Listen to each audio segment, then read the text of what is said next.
നല്ല അംശത്തിലേക്ക് ഏവർക്കും സ്വാഗതം. 2 ദിനവൃത്താന്തം 20 അധ്യായം 15 വാക്യം.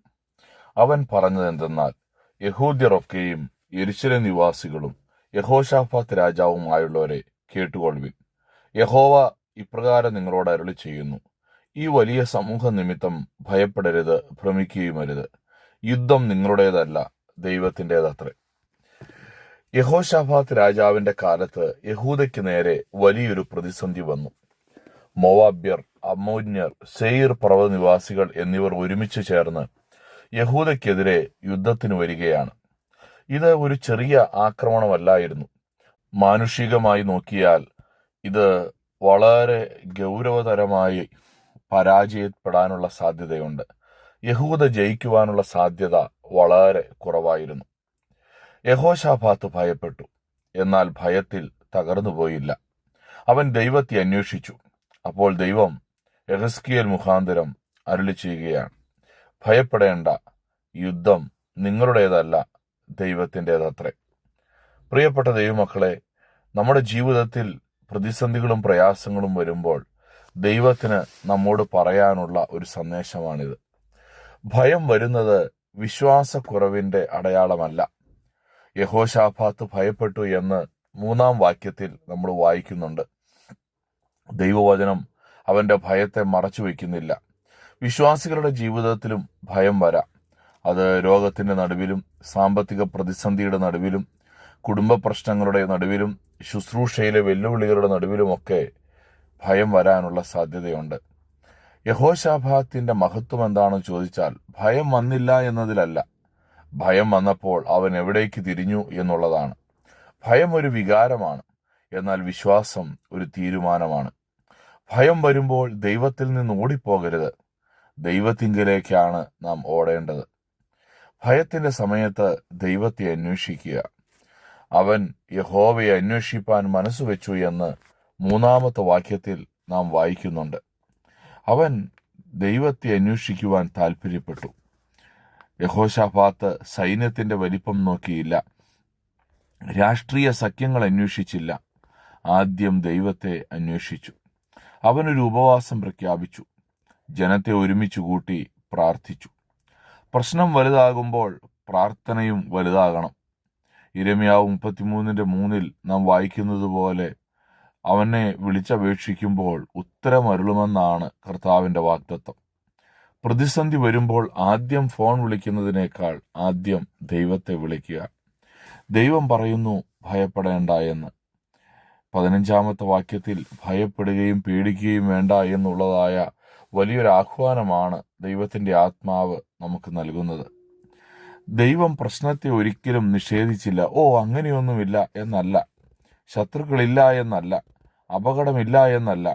പക്ഷെ അവൻ പറഞ്ഞത് ഭയപ്പെടേണ്ട എന്നാണ്. എന്തുകൊണ്ടാണ്? കാരണം ദൈവം പ്രശ്നത്തെക്കാൾ വലിയവനാണ്. വിശ്വാസത്തിന്റെ അടിസ്ഥാനം പ്രശ്നത്തിന്റെ വലിപ്പമല്ല, ദൈവത്തിന്റെ മഹത്വമാണ്. പ്രശ്നങ്ങളെക്കാൾ വലിയ ദൈവത്തെ കാണുവാൻ പഠിക്കുക. യുദ്ധം കർത്താവിൻ്റെതാണ്. ഈ അധ്യായത്തിന്റെ കേന്ദ്ര സന്ദേശം അതാണ്. യുദ്ധം നിങ്ങളുടേതല്ല, ദൈവത്തിൻ്റെതത്രേ എന്നാണ്. ചില യുദ്ധങ്ങൾ നമ്മുടെ ശക്തി കൊണ്ട് ജയിക്കുവാൻ സാധ്യമല്ല, നമ്മുടെ ബുദ്ധി കൊണ്ട് പരിഹരിക്കാനും സാധ്യമല്ല. അവ ദൈവത്തിന്റെ കൈകളിൽ ഏൽപ്പിക്കേണ്ടവയാണ്. ദൈവം ഏറ്റെടുത്ത യുദ്ധത്തിൽ ദൈവം തന്നെ വിജയം നൽകും. പുറപ്പാട് 14:14 വായിക്കുന്നത് പോലെ, യഹോവ നിങ്ങൾക്ക് വേണ്ടി യുദ്ധം ചെയ്യും. നിങ്ങളുടെ ഭാരങ്ങൾ ദൈവത്തെ സമർപ്പിക്കുക. ആരാധന ഭയത്തെ ജയിക്കും.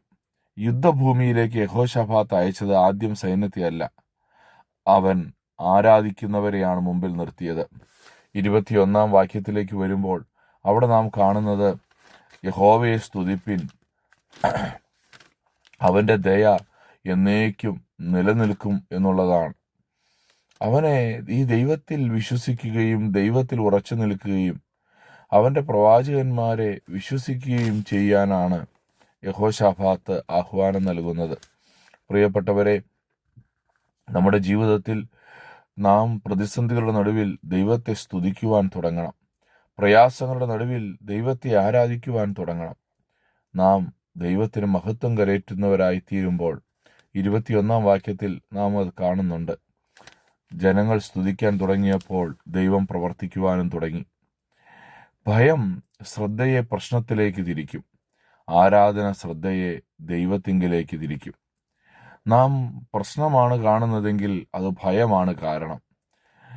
ആരാധിക്കുന്നത് കൊണ്ടാണ് നമുക്ക് ആരാധന ദൈവത്തിങ്കിലേക്കുള്ള ഒരു തിരിഞ്ഞുവരവാണ്. കരയുന്നതിന് മുമ്പ് സ്തുതിക്കാൻ നാം പഠിക്കണം. ദൈവം പ്രതീക്ഷിച്ചതിലും വലിയ വിജയം നൽകും. ജനങ്ങൾ യുദ്ധം ചെയ്യേണ്ടി വന്നില്ല. ദൈവം ശത്രുക്കളെ തമ്മിൽ ഏറ്റുമുട്ടിച്ചു. യഹൂദാജനം എത്തിയപ്പോഴേക്കും യുദ്ധം കഴിഞ്ഞിരുന്നു. ദൈവത്തിന്റെ വിജയങ്ങൾ പലപ്പോഴും നമ്മുടെ പദ്ധതികളേക്കാൾ വലിയവയാണ്. നാം ചിന്തിക്കുന്നതിലും നനയ്ക്കുന്നതിലും അത്യന്തം പരമായി ചെയ്യുവാൻ കഴിവുള്ളൊരു ദൈവത്തെയാണ് നാം സേവിക്കുന്നത്. ദൈവത്തിന്റെ സമയത്തിനായി നമുക്ക് കാത്തിരിക്കാം. സ്വർഗീയ പിതാവേ, ഞങ്ങളുടെ ഈ ഭയങ്ങളെയും യുദ്ധങ്ങളെയും അങ്ങയുടെ പാദപീഠത്തിൽ സമർപ്പിക്കുന്നു. പ്രതിസന്ധികളുടെ നടുവിൽ അങ്ങയെ അന്വേഷിക്കുവാനും അങ്ങയുടെ വാഗ്ദാനങ്ങളെ വിശ്വസിക്കുവാനും ഞങ്ങൾക്ക് കൃപ നൽകണമേ.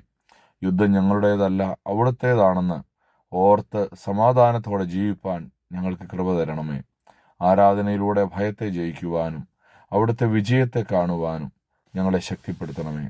യേശു ക്രിസ്തുവിന്റെ വിലയേറിയ നാമത്തിൽ തന്നെ, ആമേൻ.